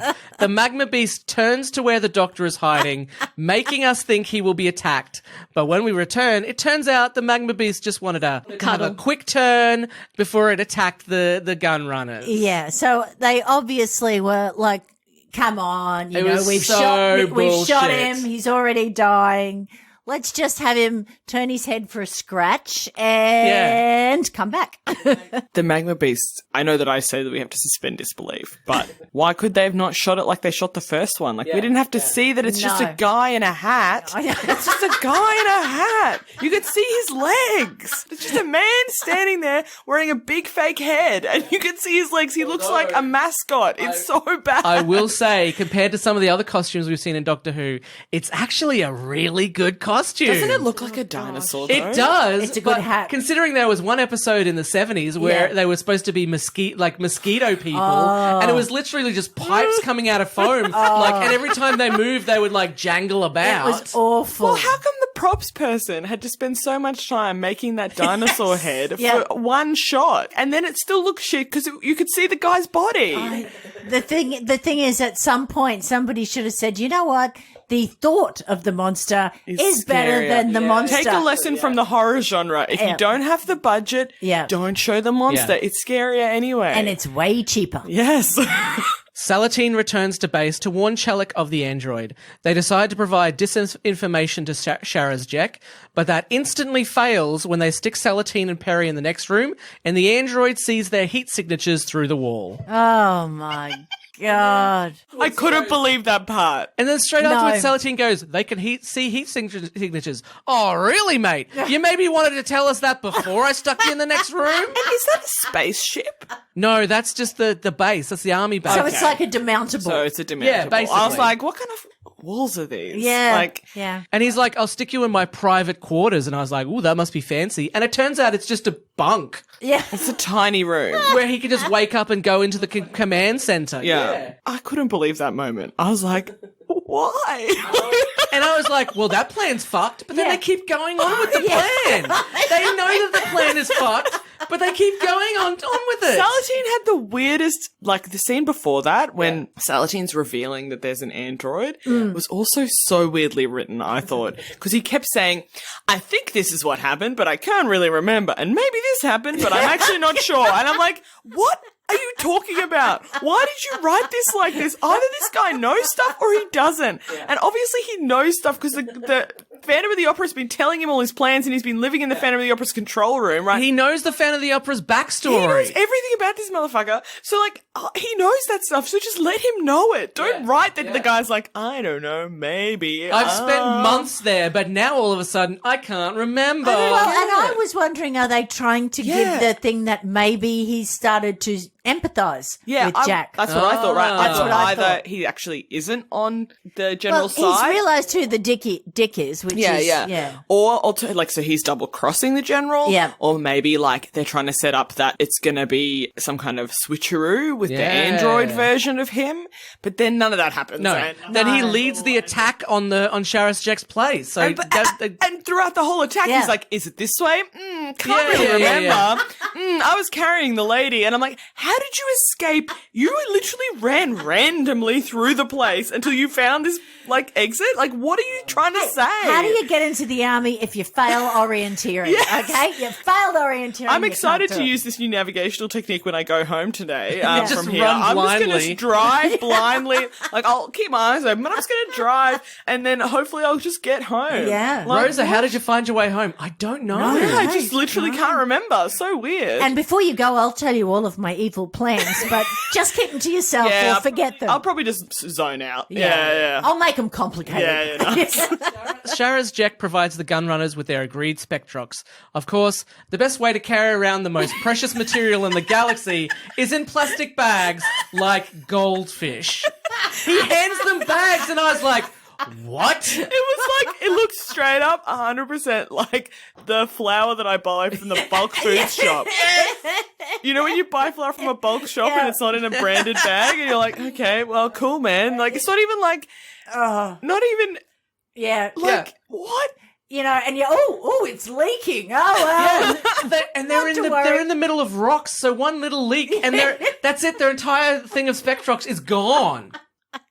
You would think that they would have it in, I steel thought it'd be in a box. case or something. Was it powder though? Yeah, I mean, I think Becca's looked right. like I a think powder. was it you who said it was a powder? Oh, I thought that if it was turned in from kilos to centiliters, Yeah, it was maybe just dry. maybe it starts as a powder and then Yeah, it looked like a powder to me. Yeah. I mean, I know I made a joke about cocaine before, but they did used to put it in Coca-Cola, so theoretically, yeah, I guess you exactly. could Yeah. dissolve it. But if you just had a little hole in that bag, as you could just follow as you walk And to then your, you sniff it up as you go, being like, I'm feeling good! you'll live forever. I'm living forever! Sniffing up this Spectrox. And then by the end of it, you're like, nah, my little baby, yay! Can you believe I'm 93? Yeah, Chellick sends the android Salatine to some fake coordinates, but he meets with Sharath Jack, who infiltrates the base to kidnap Perry again, making it the third time in as many episodes that she has been kidnapped by someone. She's quite the commodity, isn't she? Everybody wants a little piece of Perry. Yeah. Jack takes Perry to his hideout and goes full Phantom of the Opera, saying how Morgus has made him mad and how important she is to him. I thought he was going to break out in song. Yeah, exactly. Just because he's physically attracted to her. It's a Yeah. good thing that Perry isn't an opera singer, because I could make you so important! But this guy literally sees her once, and then he was like, if you aren't in my cave, I'll die. I'm like, Well, hey, come on. He's just been looking at Dad's army, the general, and some mercenaries. and his androids but you know what? He I don't want to could've be made weird. one. That's what I mean. Yeah. He already made... Instead, he made bubblehead androids, but he could have made a sexy lady android for himself to be friends with. He made a Perry android. So he's got the android. template. He's already got a Perry android. That is a great point, Nicchia. Yeah. Oh, gosh. Yeah. Yeah. So, I don't know. What did he do with the Perry android? He Well, could have made more than one. Yeah, but you're right. He sees her once, and then all of a sudden he's like, within a few years, you will forget your former life. A few years. The scary thing is Perry does end up with some sort of lunatic. Yeah, it does, With yeah. someone's brain in a head and marries them. So, they were foreshadowing. Female empowerment. He captures Perry, and he's like, eventually you will love me. And she's like, I voted for Trump. Actually, you can go. Thank you for joining us. Goodbye. Really? No, I wanted to stay. No, I'm sorry, I won't have you. Stotts leaves the Doctor chained to some flimsy handles in the main control room all alone, and then is completely surprised when the Doctor gains control of the ship. But I do love the look on the Doctor's face when they're about to crash at the cliffhanger, and he goes, and I've got to go back and save her. And I'm like, yay, I got to see that. I thought it was nice when he goes, it's my fault, I got her into this, and I was like, oh, he cares about me. What I really liked about it, I think you're right, Nicchia, the dynamic was good, but it was also I think later in the new reboot, there was so many companions that were just romantic interests. I think that Matt Smith actually was one of the great things about the Matt Smith Doctor was that wasn't the case. Yeah. Because I just appreciated that he wasn't trying to be like, I love her, man. Yeah. But he was actually just like, no, she's my friend, and also I'm responsible for her because I am the international time traveling fuckhead or whatever. I brought her here, and it's my job to make sure she's safe because she's just a person. Yeah. And I think it wasn't patronizing. It was just he doing the right thing. Yeah, and I really liked that. And you didn't get to see it as often with him. You got to see it a lot more with Tom Baker and Sarah and Elizabeth Sladen. Yes. This is my very best friend, Sarah Jane. I think you're totally right that they just really poorly served by the writing. Yeah. Because she definitely was in this one, but he was as well. But at least they gave him a story. They gave him some jokes to tell. Yeah, which I did really like. Yes, they were good, yeah. As Chellick and Jack fight in his hideout, Jack's mask falls off, and Chellick is horrified. For face-shaming him, Jack throws Chellick out to the superheated mudburst. But does he not? Is this a surprise to him that seeing his face would scare people, since he doesn't even look in his own mirror? Wait, which one's Chellick? Chellick is the army guy. So when they're fighting, the army gets there and they're fighting. Oh, yeah, that's right. Oh, my God. I just had a mind blank being which character is this? I just heard Shara's Jack going, oh, really? Yeah. You find this repugnant? Well, you don't look in the mirror, buddy. I don't care. But he uses it as a weapon. He's only annoyed when Perry screams at his face.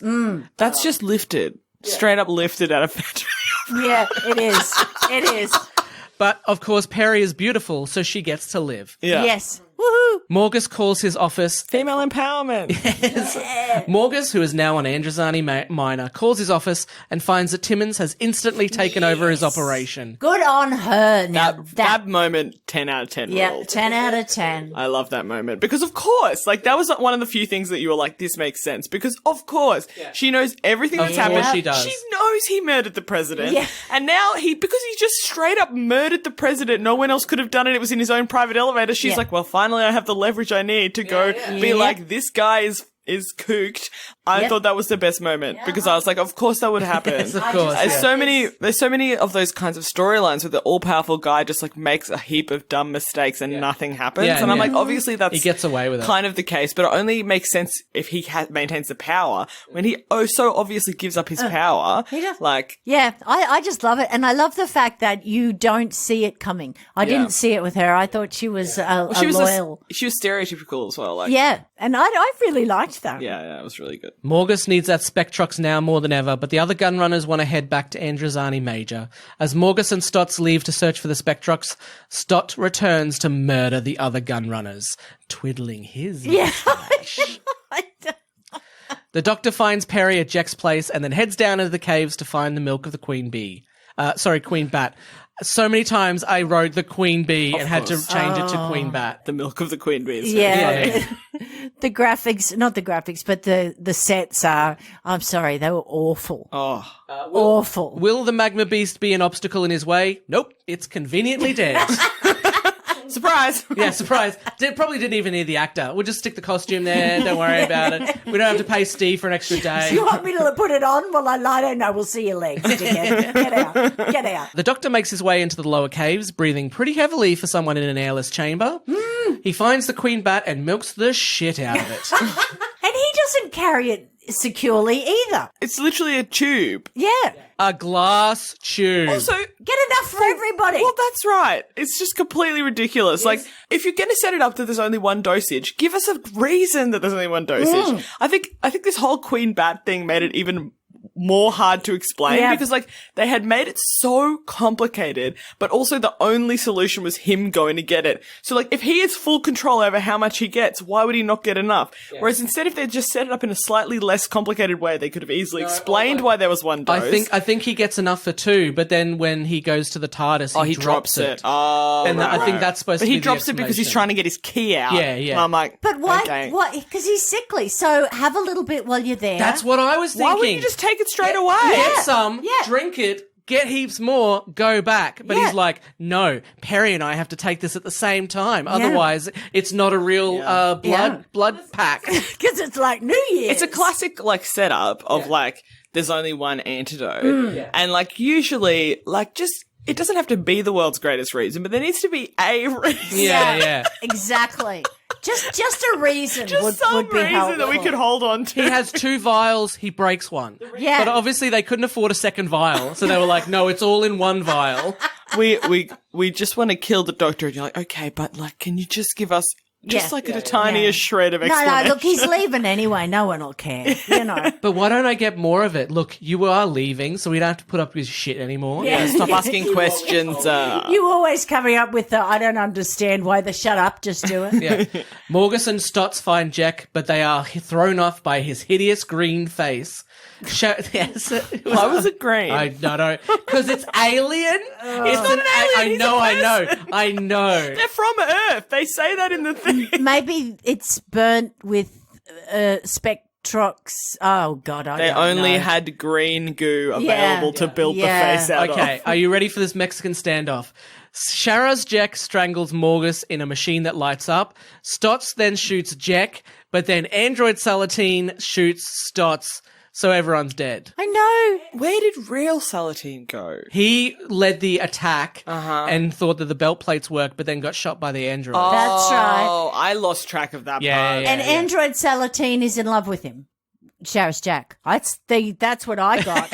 So because he's like, hold me, Salatine, hold me. Oh, okay. Or maybe Sheriff Jack is like loves Celatine because he's his only human companion for 6 months or something. Maybe, even though he's But an Celatine, android. but see what I thought was, it's just like Yeah, there was all these tantalizing moments of I know. like, it seemed like Celatine had a bit of like, as you said, he had sympathy for old, Phantom of the Opera. Yeah. And he was like, I actually kind of like want to be his companion. Yep. You know, like he was like, obviously he didn't want to be killed, but he was also kind of jealous of, oh my goodness, sorry, her name. Perry. Sorry.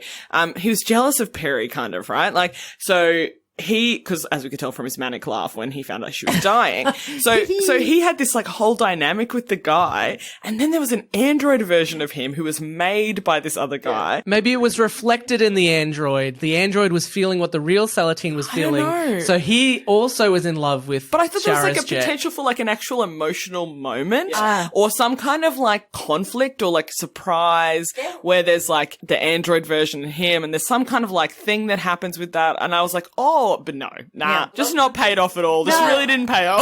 I really believe this should have been 6 episodes. Yeah, I feel like the ending I was love so the fact rushed. that the gun runners get more backstory than Salatine, who is a main character It's so in this wild. episode. I know nothing about him. No, nothing. What's his deal? Except when people are dying, it's the funniest thing he's ever heard. This is it. Yeah. He'd be an absolute hoot at the hospital, wouldn't he? He's clearly Well. a freak of some nature, Yeah, but like what kind and why? Android Salatine holds his master, but like Roy Batty from Blade Runner, he stops moving. So I suppose he's dead too?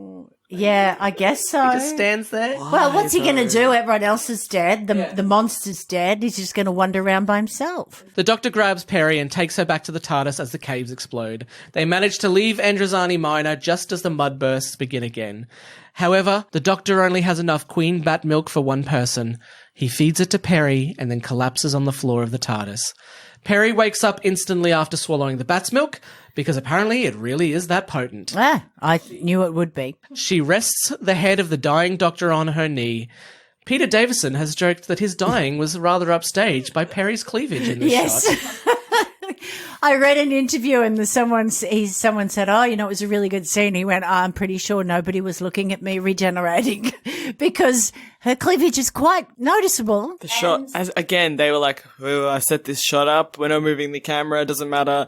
Yeah. Just get the boobs. All right, I'm going to have a beer. Yeah. Just the director. I thought they would have, to me, they would have shot it and they were like, oh, actually, we can see her cleavage, and you turn around and it's just all male production people, and they were like, yeah, that's fine. That's fine. That's fine. And this 26-year-old young girl is like, cool. Yeah, great, cool. guys. Do I get to say any lines? And they're like, no, just be like, Doctor! And they say Doctor like 5 more times, like that. And then just keep your boobs on your chest and you're good. Yeah, that's right. No, push them forward. Yes, just make sure you come in tomorrow and you still have boobs. Okay, thanks so much. That's good. Oh no, they're flying away. Quick, capture them. Capture them. Should I pop on a cardigan? Oh, no, I wouldn't. I wouldn't. But if the Doctor could put on another coat of some sort, that would be great. The Doctor, well, I mean, he kind of went down a level from having the scarf. But so they were like, well, he doesn't have a scarf.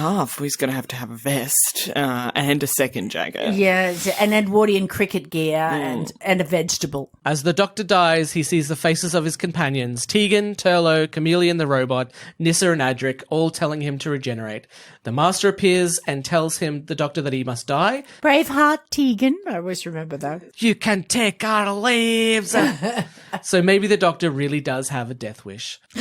The Sixth Doctor jumps up where Peter Davison was before. Perry is shocked, and this Doctor is none too kind to her. He is a dick instantly. He spends his entire season being a dick to her. I absolutely hate that line when she goes, well, that's 4 hours in one sentence. That makes you a very egotistical girl or whatever it is. And I'm like, you're a dickhead. Piss off. Yeah. And we end with Colin Baker saying to Perry and the audience, change, my dear. And it seems not a moment too soon. I thought that he flubbed that line. Like he said change and not a moment too soon, or something was wrong with how he delivered it. And I was like, did they just not retake? What the hell? There's a few things in this episode where someone goes to say something else and then they say the actual line, and it's like, they just went, yeah, that'll do. Let's go. Let's go. Yeah. I'm watching the first Doctor, and he says, "Oh, look, they left this such and such glove, love," and it's just left in. Yeah, no one cares about it. Yeah. I mean, I know they didn't have time in those days, but it's very interesting. Anyway, I really enjoyed it, but it's funny picking it apart and looking at it. I've got to remember that I saw it the first time when I was young and it was new, and I didn't have all this other history with Doctor Who. So I was just mesmerized by it because there was so much going on. Yeah. Then you start talking about, well, why didn't they do this? And you start to go, yeah, hang on. Who was writing this shit? I just to say, I think that like talking about it has made me remember what some of the other episodes were like in this season. So it is genuinely got a lot of really interesting stuff in it. And I thought it was really interesting as well to see it from the perspective of most recently seeing the new Doctor, because in this, the Doctor isn't some kind of all powerful, mastermind. And I think that is a really, something that has made it harder for them to write these new seasons, that the Doctor had to always be right. So I really enjoyed that he was just a guy caught up in the wrong situation, and then he just being there changed what happened in a way that created a lot of chaos. And I thought that was, and he didn't really do anything on purpose. It was just like, oh, guy in the wrong spot, which is like a fun way to see the Doctor, I think. Yeah, and I think that there was a lot more of the Doctor being like that. There is a lot of people who don't like the all powerful God. I just like to have anyone with foibles, got to have foibles.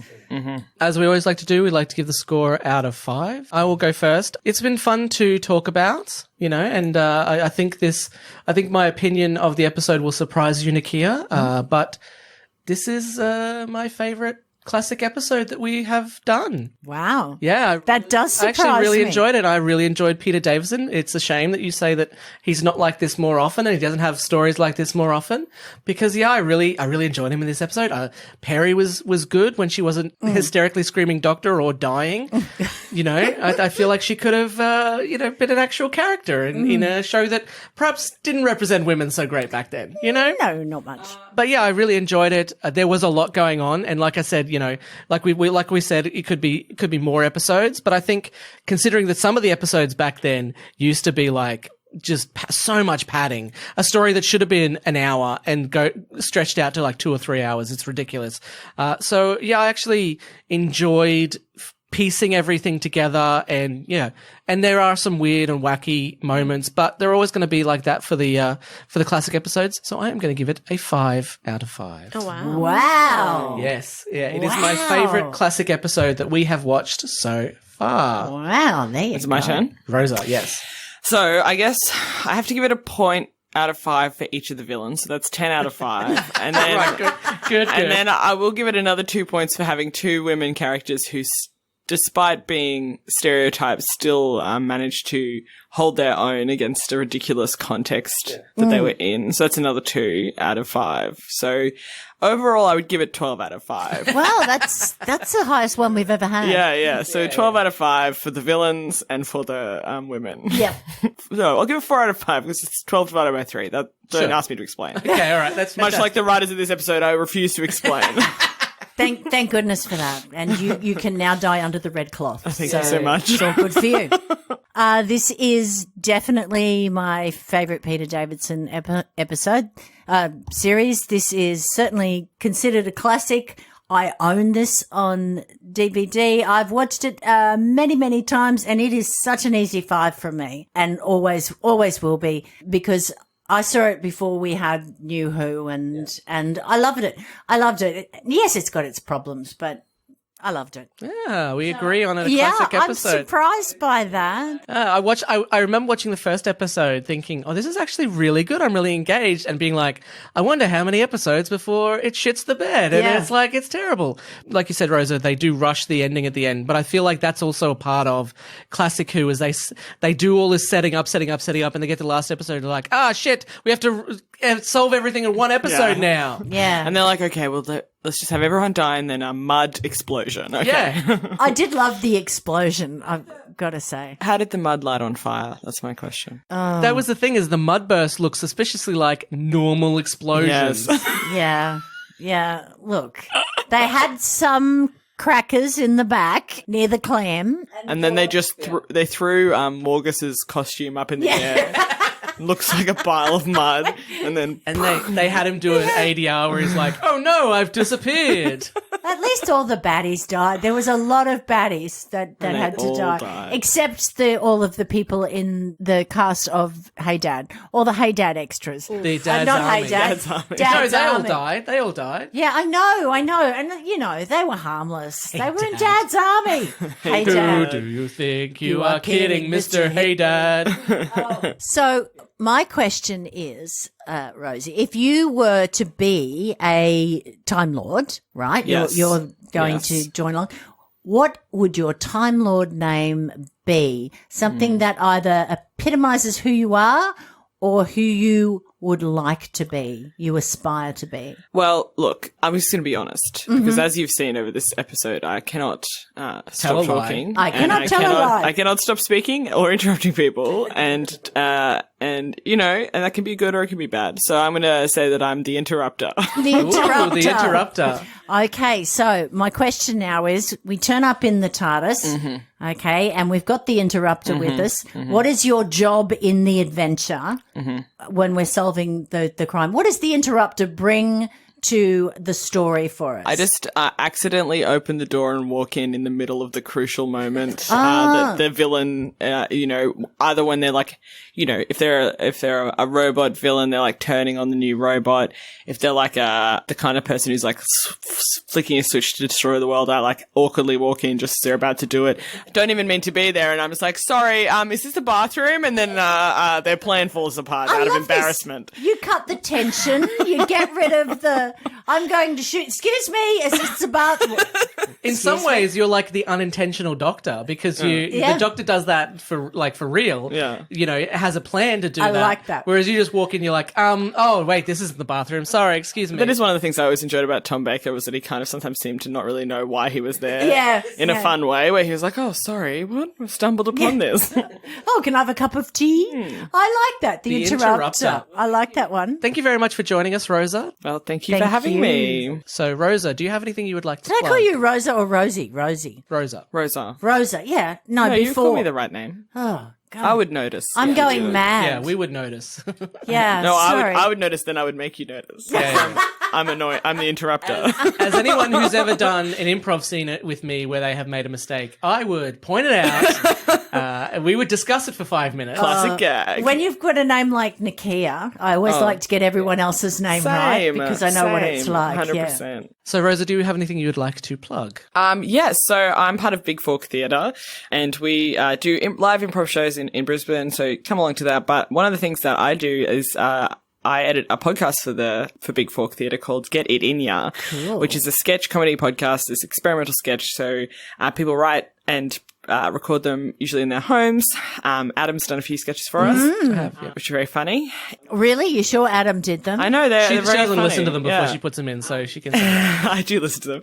I have to. Sometimes people send me some really weird stuff. No. People are really great. So people from the Big Fork community or anyone can submit sketches, and we put it out every fortnight or so, depending on how disorganized I am. Sometimes also bonus episodes in between. How long do the podcasts go for? Oh, they're pretty short. Usually like between sort of 12 and 20 minutes. Oh, good. So very bingeable. Very bingeable. Everybody loves that. You never know what you're going to get. Everyone has a different sense of humor, and it's a really fun way to sort of do some comedy. And we started during the lockdown, of course, because we couldn't do live comedy. So, but it's been a really fun way to sort of write sketch and have more people do that. Nicchia, do you have anything you would like to plug? Oh, yes, I will. I will plug my Facebook page, which is Nicchia Short Comedy. I might plug my podcast. So I would just like to plug that part of the Nerd Infinite Productions with Adam here.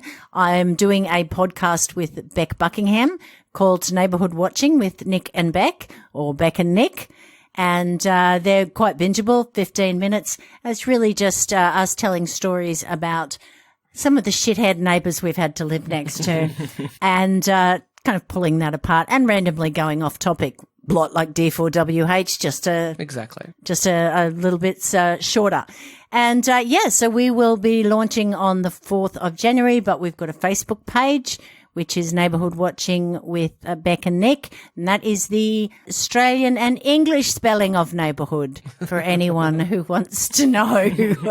And we've got a teaser coming out, so there'll be a couple of teasers on there. So, yeah. Yeah, and we'll share that on D4WH. If you don't know how to spell neighbourhood, that's fine. Yeah, it's a big deal to spell neighbourhood the right way. Beck? You can find my artworks at rwolf.art on Instagram and Facebook. And as always, you can follow Adam O'Sullivan Comedian on Facebook and visit thenerdinfinite.com.